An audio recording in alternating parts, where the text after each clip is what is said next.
Okay guys, Big Rich here with Hot Fish Rescue, and look at how nice and dry the place is. That's been doing great for the last few days. We've got this tank emptied. We're going to go ahead. We don't want to reuse any of this wood in any other tank because the black algae started there. We're going to go ahead and drain this all the way and then eliminate this tank off our system and out of here. It's going to be gone. We're going to move that tank on top of this stand so that we got this here. That stand will go outside under the carport. So that's what we're working on now, and let's see what we can get done here. Okay guys, now what we're doing here is, Josh found a problem with, do you see the water level back there? It's so high, I can splash here like a fish, and if you can see the ripples, water actually overflows out the back of the tank there. So that is from a pipe that is cut to right there, and it is right under the edge. So he's gonna pop this pipe out. See the water running down the back of the tank just from him trying to wiggle that pipe out? Twist it, don't wiggle it. Not twisting. There you go. He's gonna cut that a little shorter and make it to where there's more head height on the tank. But the whole next thing is we can turn up the speed of the FX5, because he had to turn down the speed of the FX5. Hang on, let me grab the backside. There you go. Very much to not have it overflow, because it was filling up faster than it was coming out. So now with this pipe being a little lower, that should fix that. And bye, Rich. We're going now. All right, see you guys. Bye. And alleviate one problem we have here, and that's all we are doing all the time, is fixing problems and eliminating them so they're no longer a problem. The crooked end, probably the cut end, put down into the rubber and leave the factory end on the top. And I'm left with my finger in the dike. Whoa. All right, Jerry, go ahead and let go. All right, so now there's a whole lot more room there for more water to come out. Now we can turn He's it turning up the speed of the flow. And now we have to watch. Now we'll see. I stand down here with My thing is I don't like water lines. Like, you know, you look at this and you see this water line. I absolutely hate that. They build these things 2 inches at the top. The top of the tank is up here at, you know, 1 3/4. If you can leave that a ½ inch down, now you've got a ½ inch overlap, and your tank looks like that or that, but not that. And then you've got, you know, at least a week or so of evaporation before it comes down below this. And I like to keep it at its highest point, and that's all we were trying to avoid on this one, which I think he's done a good job. Here is the overflow. The pipe's actually lower than the edge, and it's down towards barely showing right now. Let's see if it gets any lower. I could live with that. No, it's already flowing over, so it's at its peak and its max. And give it 30 seconds to, you know, get comfortable with how it is. Okay, so now you see the water returning, and the water level is right there on the edge. That won't bother me because I stand tall, so I won't see that. So we're good. Well, you're seeing it here because of all these waves in this corner. You look down this front edge and you don't see the water level peaking at all. What's strange is you look down here, you don't see the glass touching anywhere.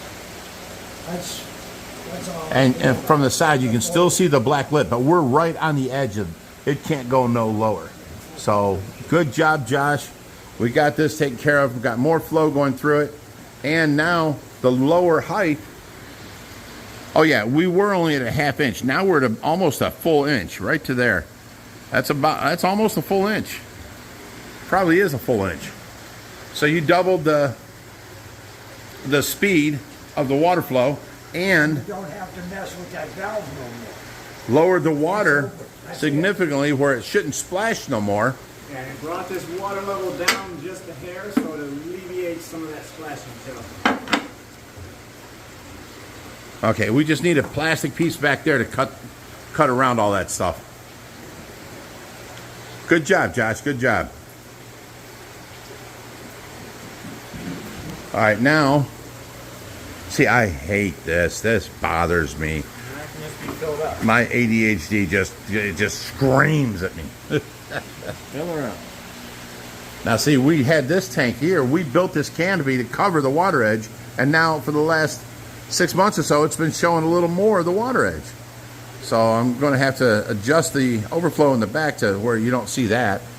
And you don't see it over here on this tank. Now see, this tank don't have a canopy, but if I did, I would bring it down where this water likes to set. That's maybe 1.5 inches. I would bring it down to 2 inches so where the end of the canopy would end right there and you'd never see the water line. And it just makes the tank look so much better. Like that bothers me so much. That bothers me. It kills me. Okay, next. Now, you knew that we moved the puffers all together, and we were moving the goldfish out of this tank, and now we moved all the koi out of this tank. Now, one of the biggest issues with this tank, we're feeding koi pellets 5-6 times a day. This tank is ridiculously high with phosphates. Let me show the difference. Go ahead on this side of the film. Okay, this tank here, clear water, but look at all of the algae all over the place. And then look at this tank. No algae anywhere. And that's fine. These koi were being overfed to the point to feed them, but all this phosphates built up and did all this. So what we're doing now is we're going to clean this tank out completely and decorate it. And basically this tank's going to be drained, the walls scrubbed, scraped, get it back to where it's a clean, clear acrylic tank. One thing I would like to do, if possible, but maybe we're not going to do it, but someone had a great idea online. If we took the whole bottom of the tank, thin layer of gravel, everything's covered, and then poured cleared epoxy over the gravel, it's now a sealed surface on the bottom of the tank. You get the look of the gravel covers all the stuff. But no detritus ever builds up. And if it's done right, it's poured smooth, it's flat. You can just go down and wipe off the bottom of any algae as the years go on. But then this tank will be stuff empty. is self-leveling too. Yeah. Well, this tank will be empty and clean. Then it'll be ready to accept more fish, whether that be the fish from the.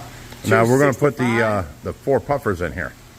Well, my ultimate end-all idea would be the puffers, the fire eel, the tiger moray eels. I'm scared to put eels in with puffers. They look like big giant worms. Have them a center column, and bam, the eels can hide up the center. The puffers have the whole swim area to swim around, I think. Actually, cool. What I would really like to do is put the internal sand waterfall back in here. That thing was great, but the whole issue with that was all the dead area behind the filter. It would fill up with detritus and nastiness, and just it was disgusting. And then, depending on the fish that you have in here, there's sand still in this gravel all over because of the sandfall and the fish sitting there fighting the sand and spraying. Well, yeah, this whole thing would have to be sand again. And the puffers would not be able to go in here. One way to fix that would be, where we had the pump was sucking water from the tank and then going through, and then because it was going past the siphon, it was sucking the sand up from the bottom pit. We could have that behind it to where it's constantly getting fresh water behind it, going to that pump, going through and being pumped back out at top, on the siphon, and the under gravel waterfall would work, look good, and it would be clean behind it. So we've got options here. Well, now the shad koi are back here.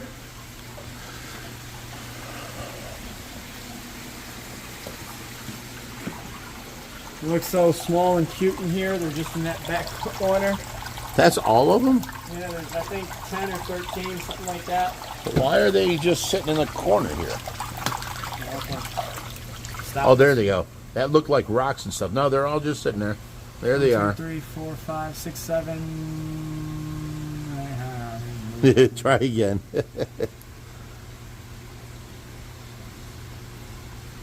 4, 5, 6, 7, 8, 9, 10, 11. There's 11. That's what we started with, yes.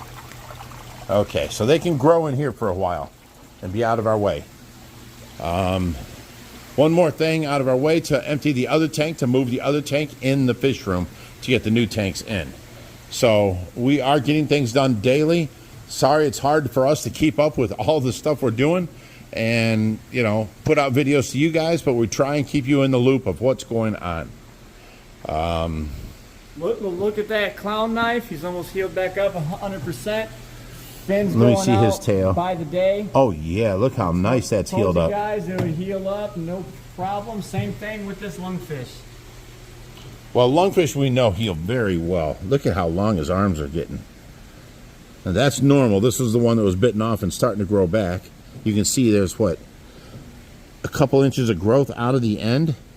And oh, back here, now he's got about a 1/4 inch here where it was a nub. He's doing good. All right, guys, and last bit.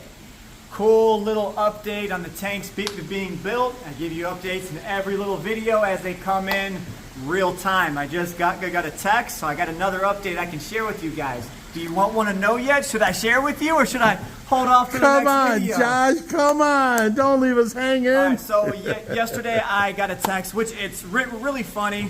We have one of our friends doing up the tanks, and then we had another person. They wanted to remain anonymous. They messaged in. They wanted to help out the rescue too, and we ended up getting the sump built out of steel, the two tanks, and now a stand for the dog bone.